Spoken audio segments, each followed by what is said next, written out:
നമസ്കാരം. The path is the goal എന്ന discussion സീരീസിൻ്റെ അടുത്ത സെഷനിലേക്ക് വീണ്ടും ഏവർക്കും സ്വാഗതം. നമുക്ക് ആദ്യം മെഡിറ്റേഷൻ ചെയ്യാം.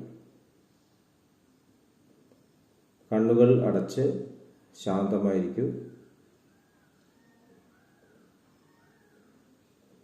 ഭൂമി മാതാവിനോടും സർവചരാചരങ്ങളോടും അന്തരീക്ഷത്തോടും കൃതജ്ഞത രേഖപ്പെടുത്തൂ.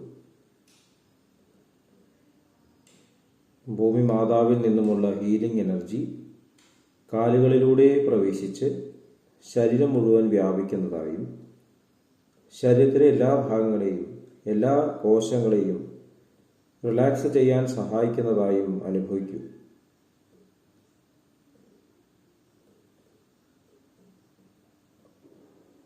ഇപ്പോൾ ശരീരം പൂർണ്ണമായും റിലാക്സ്ഡ് ആയി.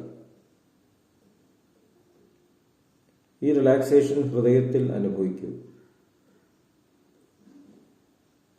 ശ്വാസം ദീർഘമായി ഉള്ളിലേക്ക് എടുക്കൂ. ഹൃദയത്തിൽ സ്നേഹം നിറയുന്നതായി അനുഭവിക്കൂ. ശ്വാസം പുറത്തേക്ക് വിടുമ്പോൾ സ്നേഹം പ്രപഞ്ചം മുഴുവൻ വ്യാപിക്കുന്നതായും അനുഭവിക്കൂ. ഹൃദയത്തിൽ കുടികൊള്ളുന്ന സ്നേഹത്തിൻ്റെ സ്രോതസ്സിൽ നിന്നും ഉദ്ഭവിക്കുന്ന ദിവ്യപ്രകാശം മനസ്സിനെ ആകർഷിക്കുന്നതായി അനുഭവിക്കൂ. ആ ദിവ്യപ്രകാശത്തിൽ ധ്യാനം ആരംഭിക്കൂ. മനസ്സിൽ ചിന്തകൾ വരുന്നുണ്ടെങ്കിൽ മൃദുവായി അവയെ അവഗണിക്കുക. ദിവ്യപ്രകാശത്തിൽ ധ്യാനം തുടരുക. Please start meditation.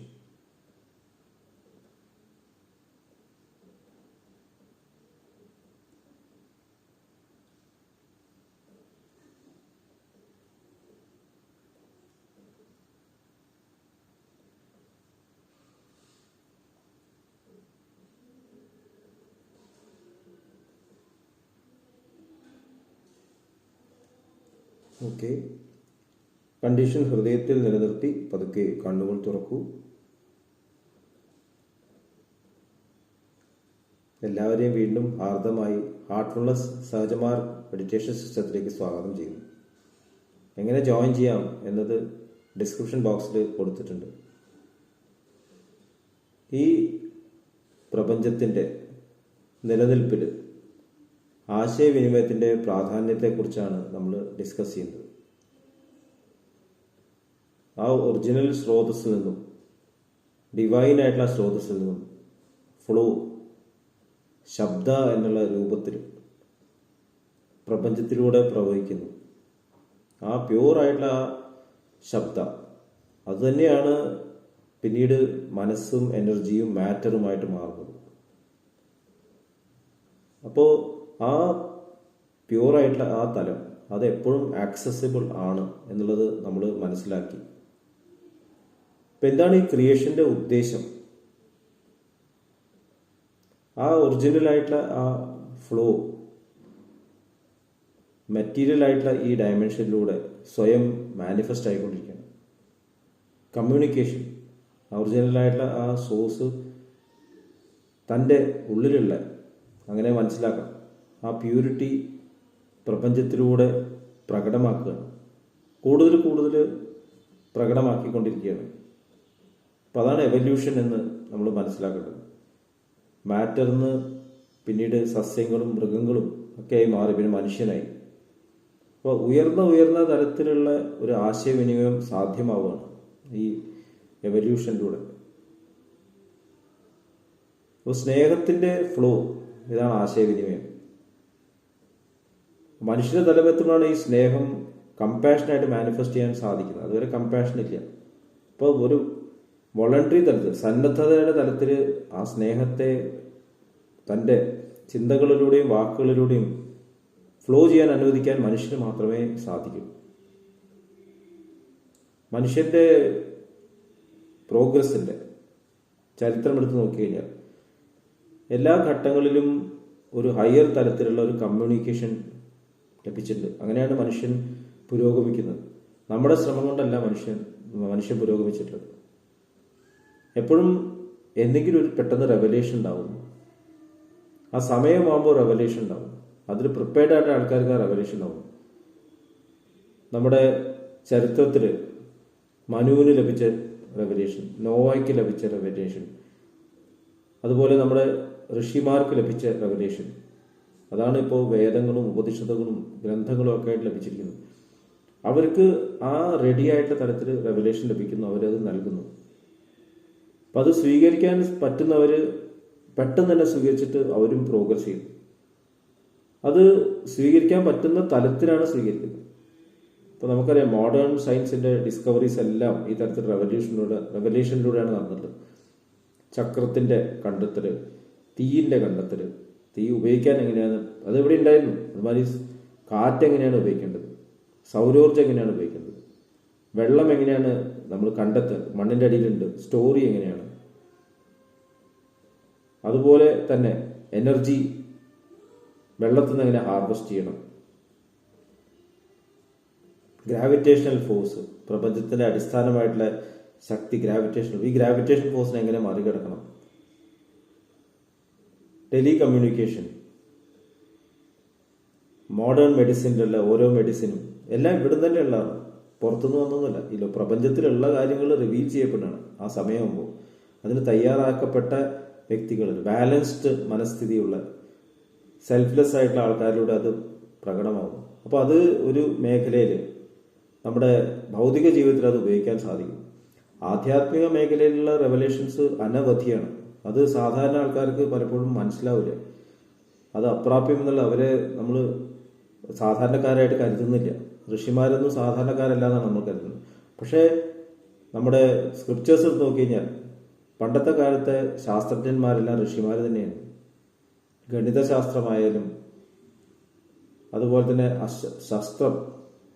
ശാസ്ത്രജ്ഞന്മാരായാലും ആശയവിനിമയത്തിന്റെ ശാസ്ത്രജ്ഞന്മാരുണ്ട്.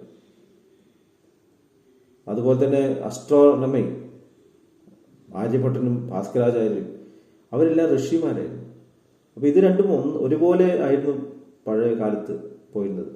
ക്രമേണ അതിനൊരു ഡൈവേർജൻസ് വന്നു. കൂടുതൽ മെറ്റീരിയൽ തരത്തിലേക്ക് തിരിഞ്ഞപ്പോൾ മെറ്റീരിയൽ ആയിട്ടുള്ള റെവലേഷൻസ് അതിലേക്ക് ആൾക്കാർ വീണുപോയി. അതിന്റെ സ്പിരിച്വൽ ഡയമെൻഷൻ ആൾക്കാർ മിസ്സാവാൻ തുടങ്ങി.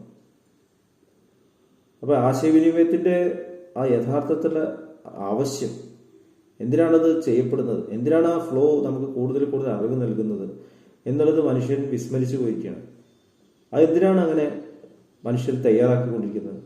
കൂടുതൽ ആ ഡിവൈനായിട്ടുള്ള ആ പൂർണ്ണ ജ്ഞാനത്തിലെ ആ ഫ്ലോനെ നൽകാൻ പറ്റുന്ന മനുഷ്യരെ ഇവിടെ സൃഷ്ടിക്കുക എന്നുള്ളതാണ്. ഒരു തടസ്സമില്ലാതെ സൃഷ്ടിക്കുക. ഇപ്പൊ ഇവിടെ എപ്പോഴൊക്കെ തടസ്സം വന്നിട്ടുണ്ടോ, മനുഷ്യരാശിയുടെ പ്രവൃത്തിയിൽ സ്വാർത്ഥത എപ്പോഴൊക്കെ കടന്നുകൊണ്ടോ, അതിനൊക്കെ അധർമ്മം എന്നാണ് പറയുന്നത്. ഭഗവത്ഗീതയിൽ പറയുന്നത് യഥാഹി ധർമ്മസ്യ ഗ്ലാനിർഭവതി ഭാരത അഭ്യുത്ഥാനം അധർമ്മസ്യ തദാത്മാനം സൃജാമ്യഹം.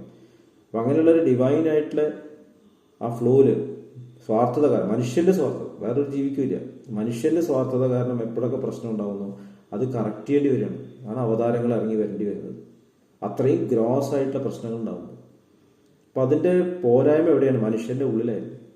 ഇവിടെ ഒരു മെജോറിറ്റി ആൾക്കാരും ഈ ആശയവിനിമയത്തിന്റെ ഈ സീക്രട്ട് മനസ്സിലാക്കിയിരുന്നെങ്കിൽ, നിസ്വാർത്ഥമായിട്ട് നൽകാനാണ് ഈ അറിവ് നൽകുന്നത് എന്ന് മനസ്സിലാക്കിയിരുന്നെങ്കിൽ ഈ തരത്തിലുള്ള ഡിസ്ട്രക്റ്റീവ് ആയിട്ടുള്ള അവതാരങ്ങളുടെ ആവശ്യമില്ല. ഈ ലോകത്തിൽ ഇപ്പോൾ നടക്കുന്ന ഡിസ്ട്രക്ഷൻസ്, യുദ്ധങ്ങളും ഒക്കെ ഈ സ്വാർത്ഥത കാരണം. അവിടെയും ഈ അധർമ്മത്തിന്റെ പ്രശ്നം കൊണ്ടാണ് ഇത് ഉണ്ടാകുന്നത്. യുദ്ധം ചെയ്യുന്നത് ആൾക്കാരാണെങ്കിലും ശരിക്കും അതിന്റെ അടിയിലുള്ള പ്രേരണ ഒറ്റ കാര്യമാണ്, സ്വാർത്ഥത. അപ്പൊ ആ സ്വാർത്ഥത ഉന്മൂലനം ചെയ്യാനായിട്ട് ഡിവൈൻ ആയിട്ടുള്ള വർക്ക് നടക്കുന്നു എന്നുള്ളതാണ് യുദ്ധങ്ങൾ കാണിക്കുന്നത്. കാരണം എപ്പോഴും അധർമ്മം നിൽക്കാൻ പറ്റുക. അപ്പോൾ അധർമ്മം ചെയ്യുന്ന ആൾക്കാരൊക്കെ പരസ്പരം കലഹിച്ച് ഇല്ലാണ്ടേ ആവട്ടെ.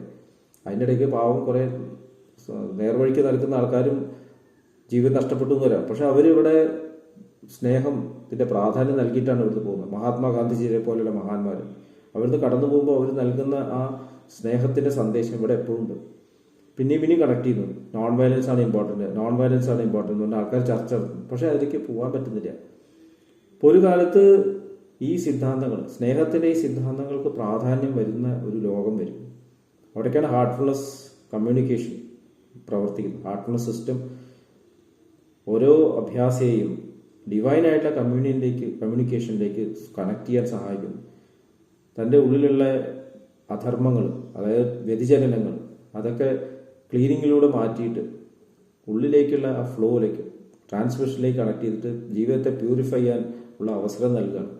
ഇൻഡിവിജ്വൽ ആയിട്ടുള്ള പ്രോഗ്രസ് ഓരോ വ്യക്തിക്കും സാധ്യമാകും. അപ്പം അങ്ങനെയാകുമ്പോൾ ആ കമ്മ്യൂണിക്കേഷൻ, സ്നേഹത്തിൻ്റെ ആ ഫ്ലോ, അതാണ് കമ്മ്യൂണിക്കേഷൻ്റെ ഹയസ്റ്റ് ലെവൽ. അത് അലൗ ചെയ്യുന്ന കൂടുതൽ ഇൻസ്ട്രുമെന്റ്സ് ഈ ഭൂമിയിലുണ്ടാവും, കൂടുതലും വ്യക്തികൾ ഇവിടെ ഉണ്ടാവും. അങ്ങനെ ഒരു ലോകം വരുമ്പോൾ ഇവിടെ ഒരു എന്താ പറയുക, ഈ തരത്തിലുള്ള ഗ്രോസ് ആയിട്ട് ബാഹ്യമായിട്ട് യുദ്ധത്തിൻ്റെ ആവശ്യം വരാതെയാണ്. അങ്ങനെയുള്ള ആൾക്കാർ സൊസൈറ്റിയിൽ ഉണ്ടെങ്കിൽ എല്ലാ നെഗറ്റിവിറ്റീസ് കോൺട്രാക്ട് ചെയ്യാൻ 1-2 ആൾ മതിയാവും. അപ്പോൾ ചെറിയ കാര്യമല്ല ഹാർട്ട്ഫുൾനെസ് നടത്തുന്നത്. ഓരോ സ്ഥലത്തും വളരെ ശാന്തമായിട്ട് ആരെയും ഡിസ്റ്റർബ് ചെയ്യാതെ സ്പിരിച്വൽ പ്രാക്ടീസ് നടക്കുക. വിഷമമുള്ളവരെ സ്നേഹത്തോട് കൂടിയിട്ട് ആ വിഷമത്തിൽ നിന്ന് മാറ്റിയിട്ട് സ്പിരിച്വാലിറ്റി, വെറുതെ വിഷമം മാറ്റിയാൽ മാത്രം പോരാ. ഇപ്പോൾ ഹോസ്പിറ്റൽസ് ഉണ്ട്, അസുഖം മാറ്റിയാൽ മാത്രം പോരാ, അവരെ പറഞ്ഞു കൊടുക്കണം നിങ്ങൾ വഴി ഇതാണ്. അതുപോലെ തന്നെ ഗവൺമെൻറ് ഓഫീസർ, ഏത് ഓഫീസായാലും അവിടെയും വേണം ആൾക്കാർ, ഈ ഹാർട്ട്ഫുൾ കമ്മ്യൂണിക്കേഷൻ്റെ ആൾക്കാർ. അവർ ക്രമേണ ഈ ലോകത്തെ ശരിയായിട്ടുള്ള ദിശയിലേക്ക് എത്തിക്കും. അപ്പോൾ ജീവിതത്തിൽ അങ്ങനെയുള്ള ആൾക്കാരായിട്ട് ഇൻട്രാക്ട് ചെയ്യാനുള്ള അവസരങ്ങൾ വർദ്ധിച്ച് വരും. അപ്പോൾ അതിനാണ് നമ്മുടെ മാസ്റ്റർ ദാജി അഹോരാത്രം പ്രവർത്തിച്ചുകൊണ്ടിരിക്കുന്നത്. അപ്പോൾ ഈ ഒരു ഡിവൈനായിട്ടുള്ള ഒരു ഉദ്യമത്തിൽ പങ്കെടുക്കാൻ സാധിക്കുക എന്നുള്ളതിന് വലിയൊരു അനുഗ്രഹമാണ്. എല്ലാവരെയും വീണ്ടും സ്വാഗതം ചെയ്യുന്നു. നന്ദി, നമസ്കാരം.